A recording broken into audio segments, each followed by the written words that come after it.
njia iliyo bora ni upendo wa Kristo uonekane ndani yako. Hatuneni kwa lugha kujifurahisha, hatuneni kwa lugha kumimina stress na misongo, hatuneni kwa lugha kuonyesha kwamba tumejazwa na Roho Mtakatifu kuliko wengine. Tunanena kwa lugha, na kusudi la kunena kwa lugha ni ili kanisa lipate kujengwa, sio ili uonekane, sio ili usifiwe, sio ili udhihirishe kwamba umejazwa na Roho Mtakatifu.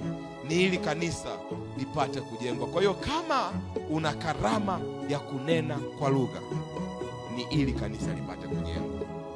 Kwamba wewe uliyejazwa na Roho Mtakatifu haupaswi kunena vitu visivyoeleweka.